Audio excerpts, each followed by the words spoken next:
For 3/4 of Saturday night's ACC Championship game, I was trying to stay awake and wishing that I was watching the University of Miami playing and quarterback Cam Ward. And then the fourth quarter started and SMU's quarterback Kevin Jennings went to work. This is QB Unfiltered, my take, the ACC Championship game. I don't ever slow up, no I don't take shit. I got no love for the fakeness. If you wanna play tough and wanna hate this, I'll always show up and make a statement. I don't ever slow up. Okay, so what is going to go down as a college football classic? The ACC title game between Clemson and SMU came down to the last play where Clemson kicked a field goal as time expired to beat the Mustangs 34-31. For the first 3/4 of the game, it was pretty much a snooze fest for me as SMU was inconsistent in execution in a number of phases, both offense and defense. And Clemson, after that first quarter, was just kind of blah. So as always, I'm going to start by jumping into the quarterback play, and let's start with Clemson's quarterback, Cade Klubnik. Klubnik was 24 for 41 for 262 yards and 4 touchdowns with 0 picks. He threw for 120 yards and 3 of those touchdowns in the first 11 minutes of the game. And while he made some impressive throws for the rest of the game and for the final 3 quarters, in my opinion, he was just okay. So to start the game off, that first touchdown pass by Klubnik and Clemson was really a cool play design by offensive coordinator Garrett Riley. You know, TV analyst and former Alabama quarterback Greg McElroy seemed to think that this was a run play that Klubnik just decided to throw at the last second. And as McElroy said, you know, they were very, very fortunate that they didn't have linemen downfield on this, but that wasn't a decision by Klubnik to throw the ball on a run play. That was a designed play. And you know that by looking at, number one, Clemson's play side receivers both ran routes. Okay, including the guy that caught the touchdown pass. And their offensive line basically was in pass protection mode. They had a couple of guys that were selling run, okay, because they were trying to sell like a QB draw / sweep type deal. But those guys that were showing run, those offensive linemen were very, very careful not to get downfield too far. So that was a scheme by Riley in that SMU came into this game, and one of the big points that they made all week in practice was we've got to stop Klubnik when he runs the ball, when he breaks pocket and runs or on QB called runs. They were really nervous about his ability to hurt them with his legs. So again, that's a great scheme by Riley. You show called QB run. You have a great fake by Klubnik. You get that corner for SMU that came screaming out of the secondary to come up and make the tackle. And it was an easy pitch and catch for an uncovered walk-in touchdown pass. Klubnik's second touchdown pass of the game, also in the first quarter, was another well-designed play from the 5-yard line going in. He threw a little punch screen out to the right, and they scored. Now, one of the things that was really noticeable on this play is Clemson's offensive linemen can run a little bit. You know, I've said this all year long when I've talked about the Miami Hurricanes, and they run their punch screens with a couple of different blocking schemes. One of them is just reliant on the receivers out there blocking on the perimeter, but they'll also run a punch screen where they try to release either the play side tackle or a play side guard and tackle and get them out on the perimeter to block guys, and they just can't do it because they can't run. Well, as you can see in this play here, Clemson's offensive line can move, and that's a really big bonus on those punch screens. Okay, and then his third touchdown pass in the first quarter was strictly based on SMU brain jamming in the secondary. Now, I'm going to talk about this as we go in the show when I talk about their defense specifically. They made some mistakes in their secondary, and it had a lot to do with the fact that they were trying to disguise coverage before the ball was snapped and then buzz guys to where they were supposed to be after the snap of the ball. In this case right here, in this touchdown pass, they were lined up in cover 0, like everybody up towards the line of scrimmage in a cover 0 look. And on the snap of the ball, they tried to buzz to cover 3. That's a tough ask for your secondary. And what happened was the guy that's supposed to be playing center field, deep middle, never got there. And Clemson gashed him with a touchdown pass. And then obviously Klubnik's most important throw and biggest throw of the night was their last offensive play of the game, right before they lined up to kick the game-winning field goal, where he threw a deep curl route to receiver Antonio Williams. SMU was playing prevent coverage, and you know the old saying about prevent coverage, it prevents you from winning the game. And I mean, anybody that's got a clue that's calling plays against that coverage look is going to run a deep stop or a deep curl route. And it's like handing them yards. And as it turned out, they got enough yards to put themselves in position to kick the field goal to win the game. Okay, Klubnik was named the game's MVP based on two reasons. Number one, obviously, he was the winning quarterback. And number two, he set an ACC title game record by throwing 3 touchdown passes in the first quarter. Okay, now let's talk about SMU quarterback Kevin Jennings. You know, all game long, I was trying to come up with a way to describe his play, and this is about as close as I can get. He played with frantic control, or he played with controlled frenzy. Okay, let me try to explain that. For a lot of the game, he looked like he was just running around out there, you know, like almost out of control at times. You know, the guy's really fast. He's got really quick feet. He left the pocket a lot of times and was running around behind the line of scrimmage. And, you know, I had a hard time putting my finger on it. But the more I watched him play, okay, I just got a sense that he was in total control of his environment out there. Okay, so as always, when I watch these games, I'm studying quarterbacks and I'm looking at body language. And I'm looking at facial expressions, and I'm just looking at how they carry themselves on the field and on the sideline. It tells me a whole lot what's going on inside their head and what's going on in their heart. And for this game, you know, they were playing from behind the entire game. And in that fourth quarter, when things really got ramped up and they were playing with breakneck tempo offensively, and you've got the plays being wagged in really fast by Lashley. You've got Jennings out there on the field, you know, with his hands doing this, that, and the other, trying to get receivers lined up, getting his protections called, talking to his running back, getting him dialed in. And the entire time all of this stuff was going on in a pressure-packed situation, they would have close-ups of his face, and there was total calmness in his eyes. And that's a great skill set for a quarterback to have, and Kevin Jennings definitely has that. Okay, now Jennings doesn't have the world's greatest mechanics. He doesn't transfer his weight a lot of times properly, you know, to his front foot when he's throwing the ball, which means he's throwing off his back foot quite often.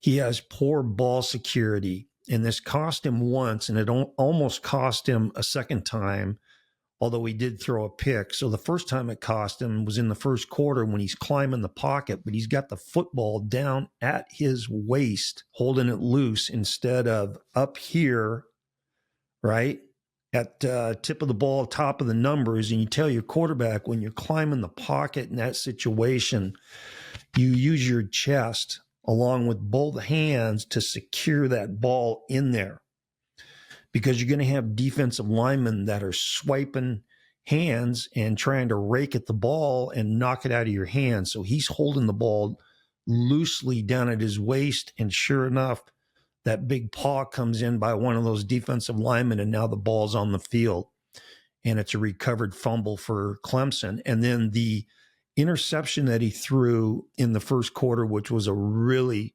poor decision by Jennings. But I want you to watch what he does with the football here right before he throws it.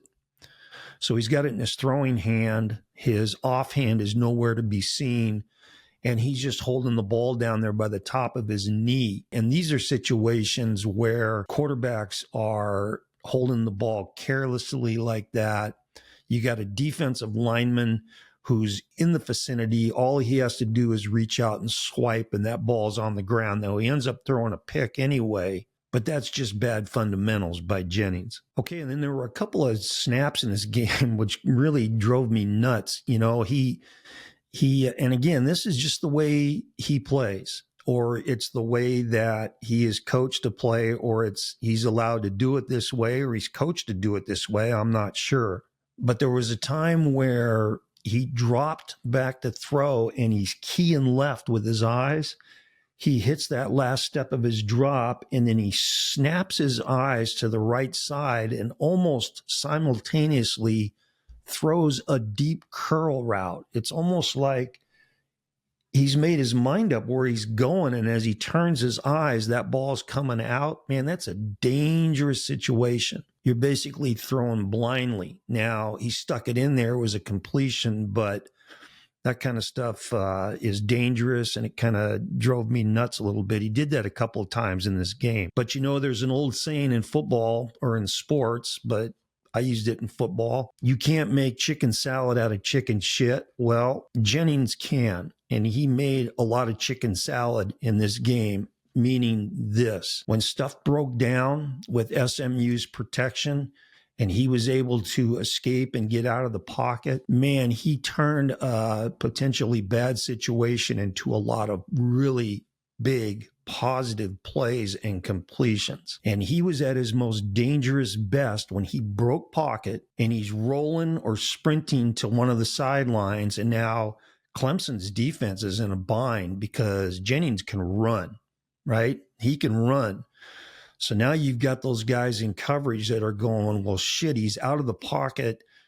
Do I come up and now and try to make the tackle on him, or do I lay back knowing that he can sling the ball at any point in time, right?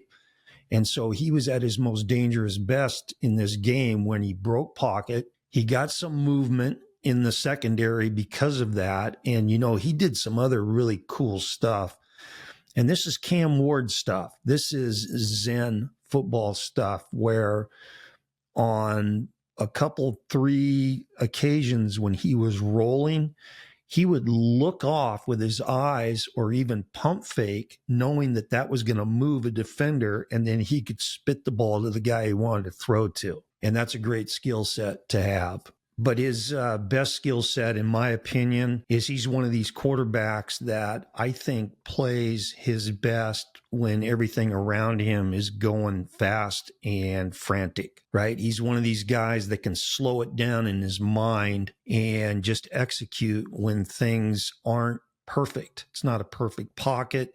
It's not a perfect play. It's not a perfect scenario. The clock is ticking down. He's off platform, he's on the move, and he's able to hurt defenses, and he certainly did that in this game against Clemson. For the game now, Jennings was 32 out of 51 for 310 yards and 3 touchdown passes. And he threw that really bad pick that I talked about earlier. But in the fourth quarter, when SMU was down 31-14, Jennings went 15 for 22 for 146 yards. And on that last drive where they tied the game at 31, he was 9 for 12 on that last drive. His best throw of the game was this one right here. 26 seconds to go in the game, and the ball was on the 12-yard line going in. It's 3rd and 6. SMU ran the mesh. Okay, Jennings drops. He gets flushed out to his left. Now you've got the right mesher, which was I believe it was their tight end. He's basically running the mesh route now in the same direction that Jennings is running to. Jennings is running to his left. He's going to throw the ball to this guy who's slightly behind him now. So he's got to crank his shoulders around. While he's going this way, he's got to crank those shoulders around and drop his arm slot down and deliver the ball with a really low arm slot. And he put it right on the guy for an 8-yard gain and a first down. That was huge. And that was his best throw of the night. Here are some random thoughts on the game, starting with SMU's defense. These guys ran some really wild stuff in the secondary. I said earlier that they did a lot of disguising.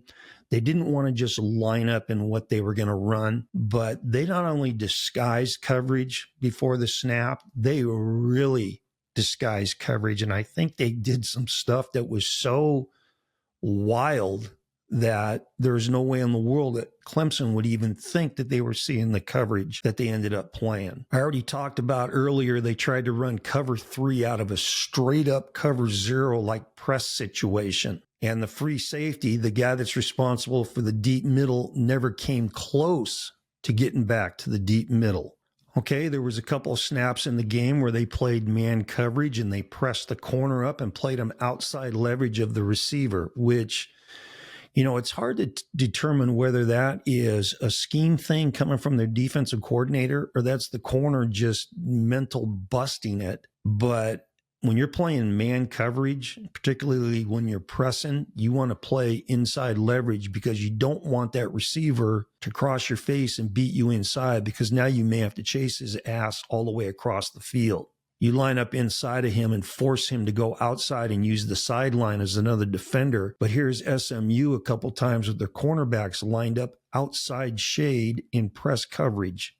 Doesn't make sense. Okay, and then we had that prevent coverage that I talked about earlier with the deep curl or the deep stop route, which put Clemson in position to kick the game-winning field goal. And then they ran a safety blitz one time. I swear the safety lined up at like 18 yards deep, and he never cheated down. So on the snap of the ball, he's coming from like 18 yards, and he never came close to getting anywhere near the quarterback on that one. But it was the coverage that they ran in the fourth quarter with about 4 minutes and 30 seconds to go in the game that just really blew my mind. Now, I'm watching the game on my laptop and I'm watching it live, so I couldn't rewind it to figure out what they were doing with everybody in their secondary, but I think I can paint the picture for you. And I know exactly what the one guy did that blew my mind. I have never seen this before. Clemson lined up in trips right. They got 3 receivers to the right, 1 to the left. Now, what was weird about this, before the ball was snapped, the DBs, the guys in coverage, were all walked off like 10 yards deep. All of them. And I'm thinking to myself, man, that looks weird. They haven't played that coverage yet. I wonder what they're going to do out of this. Well, what they did was they ended up playing cover 2 zone, I think, but I know this for sure. The guy that was lined up over their number 3 receiver to the right side, okay, on the snap of the ball, he sprinted all the way across the field and played the other deep half safety, which that's crazy. That is nuts. So if they're playing cover 2, which is what I think they ended up playing, if Clemson's single receiver runs a seam down that hash mark, there's nobody there. You know, again, it's hard to tell whether that's scheme and that's designed or whether that's players just brain jamming. But because SMU did a lot of weird stuff during the night coverage-wise, I think that was part of their scheme. Interesting. All right, Clemson's tight end, Jake Brenningstool, is a weapon. 6'6" tight end who could run. Athletic. He was a weapon. Okay, it doesn't matter what teams I'm watching or what game I'm watching. DB coaches don't teach tackling with their secondary guys. Like I said, it doesn't matter who I'm watching. All these DBs want to do is tackle high. They want to tackle shoulders, or they want to give them the forearm shot up high, thinking that that's going to knock a receiver down. And guess what? That never knocks a receiver down. And when you try to tackle a guy around his shoulders, he usually ends up carrying you for about 10 extra yards. Same thing in this game. Both teams, their secondary guys were poor tacklers. SMU's running back, Brashard Smith, man, that's an exciting dude right there. He's a former receiver who's now playing tailback. He's the perfect running back for me in my scheme. The kind of guy that I always tried to recruit was a guy that could run the football, and he could. He had 113 yards. And a guy that had great receiving skills coming out of the backfield, meaning that he wasn't just a check down guy, but he could run isolation routes on linebackers. He knew how to sit in grass versus zone, and they used him in the passing game too. He caught 6 balls, but that guy had a ton of wiggle and fast feet. He was fun to watch. All right, both teams had a tremendous amount on the line, obviously, in this game. The winners got an automatic berth in the 12-team playoff, but I think SMU came in and played tight in that first quarter. They just looked like their players were saucer-eyed, and they made mistakes, lining up wrong, assignment mistakes. The receivers dropped a lot of balls uncharacteristically.